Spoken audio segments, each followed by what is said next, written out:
નમસ્કાર, આપ જોઈ રહ્યા છો સ્પાર્ક ટુડે ન્યૂઝ. સમાચાર આમોદથી મળી રહ્યા છે. આમોદ તાલુકાના પાવર ગ્રીડના વળતર મુદ્દે ખેડૂતોએ વિરોધ કર્યો છે. મામલતદારને લેખિત રજૂઆત કરવામાં આવી છે. પ્રશ્નોનું નિરાકરણ ન આવે ત્યાં સુધી એમઆરસી નહીં બનાવવાની ચીમકી ખેડૂતોએ ઉચ્ચારી છે. 4 જુલાઈ 2026ના પરિપત્ર સામે ખેડૂતોએ સખત વિરોધ નોંધાવ્યો છે. તાલુકાના પાવર ગ્રીડ પ્રોજેક્ટથી અસરગ્રસ્ત ખેડૂતોએ જમીનના વળતર સહિતના મુદ્દે મામલતદારને લેખિતમાં રજૂઆત કરી છે. ખેડૂતોના જણાવ્યા મુજબ પરિપત્ર ખેડૂતોના હિતમાં નથી.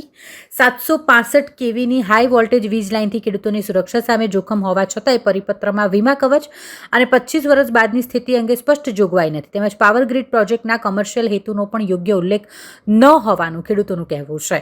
આ મુદ્દે ખેડૂતો દ્વારા પીએમઓ દિલ્હી અને સીએમઓ ગાંધીનગર, ઉર્જા મંત્રાલય તેમજ ભરૂચ જિલ્લા કલેક્ટરને અગાઉ પણ રજૂઆતો કરી છે. 18 ઓગસ્ટે ભરૂચ જિલ્લા ખેડૂતોએ ટ્રેક્ટર રેલી યોજી કલેક્ટરને આવેદનપત્ર આપ્યું હતું. ખેડૂતોનું સ્પષ્ટ કહેવું છે કે યોગ્ય વળતર અને તમામ પ્રશ્નોનું નિરાકરણ ન આવે ત્યાં સુધી એમઆરસી બનાવવા માટે તેઓ તૈયાર નથી. હવે સરકાર આ મુદ્દે શું નિર્ણય લે છે તેના પર ખેડૂતોની નજર છે. વિષય છે અમારો પાવર ગ્રીડ કંપની અને ખેડૂતો વચ્ચે વળતર માટે. જય ભારત સાથે જણાવ્યું કે ઉપરોક્ત વિષયના અનુસંધાને આમોદ તાલુકાના સમગ્ર અસરગ્રસ્ત ખેડૂતોની નમ્ર અરજ છે કે સરકાર દ્વારા 4/7/2026ના રોજ જે પરિપત્ર વળતર બાબતનો બહાર પાડેલ છે તે ખેડૂતોના હિતમાં નથી. સૌપ્રથમ ખેડૂતોના આ પરિપત્રનો વિરોધ કરે છે, ત્યારબાદ ખેડૂતો ઉપર અંગ્રેજો સમયનો 1885નો કાયદો જે લાગુ કરવામાં આવ્યો છે તેનો પણ સખત વિરોધ છે. ખેડૂતોના જીવને ખૂબ જ જોખમરૂપ 765 કેવી લાઈન હોવાથી પરિપત્રમાં વીમા કવચનો કોઈ ઉલ્લેખ કરવામાં આવેલો નથી. આ વીજ લાઈન 25 વર્ષ પછી આગળની કાર્યવાહી કેવી રીતે કરશે તેનો કોઈ ઉલ્લેખ પરિપત્રમાં નથી. આ સમગ્ર ગુજરાતમાં પાવર ગ્રીડ પ્રોજેક્ટ કોમર્શિયલ હોવાથી સરકારના પરિપત્રમાં કોમર્શિયલ હેતુનો ઉલ્લેખ નથી. આ સમગ્ર બાબતનું ધ્યાન પીએમઓ દિલ્હી, સીએમઓ ગાંધીનગર, ઉર્જા મંત્રી દિલ્હી અને ગાંધીનગર આ તમામ જગ્યાએ રજૂઆત કરેલી છે અને આ બાબતે જવાબ પણ ખેડૂતો દ્વારા આપેલ છે. ભરૂચ જિલ્લા કલેક્ટર ઓફિસે વારંવાર આવેદન આપેલ છે.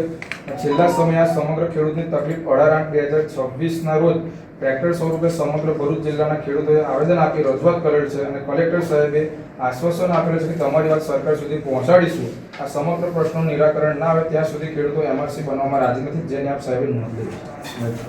આમાં જય હિન્દ, જય ભારત. આજે સમગ્ર આમોદ તાલુકાના ખેડૂતો મામલતદાર ઓફિસે એમઆરસી બાબતે જે બોલવામાં આવેલા હતા એ બાબતે સમગ્ર ખેડૂતો હાજર રહ્યા હતા. અમે મામલતદાર સાહેબને એક અમારો એમઆરસી બાબતે જવાબ આપેલો છે કે સરકાર અમારી ઉપર 1885 જે અંગ્રેજો સમયનો કાયદો લાગુ કરવા માટે પહેલાં તો એને નાબૂદ કરે, ત્યારબાદ જે પરિપત્ર 4/7/2026નો છે એની અંદર ખેડૂતો માટે કોઈ વીમા કવચનો ઉલ્લેખ છે નહીં, બરાબર. અને અમારું જે વળતરની માંગ છે કે વાણિજ્યના 4 ગણા, ભલે એમઆરસી બનાવે પણ એની અંદર વાણિજ્ય હેતુનો ઉપયોગ કરવો પડે તો જ ખેડૂતો આ વાતને માન્ય રાખશે. એટલે અત્યારે સમગ્ર ખેડૂતોએ કોઈ સહી કશું કરવાનું નહીં. અમારે સમગ્ર તાલુકો એમઆરસી કમિટીમાં બેસવા માટે રાજી નથી.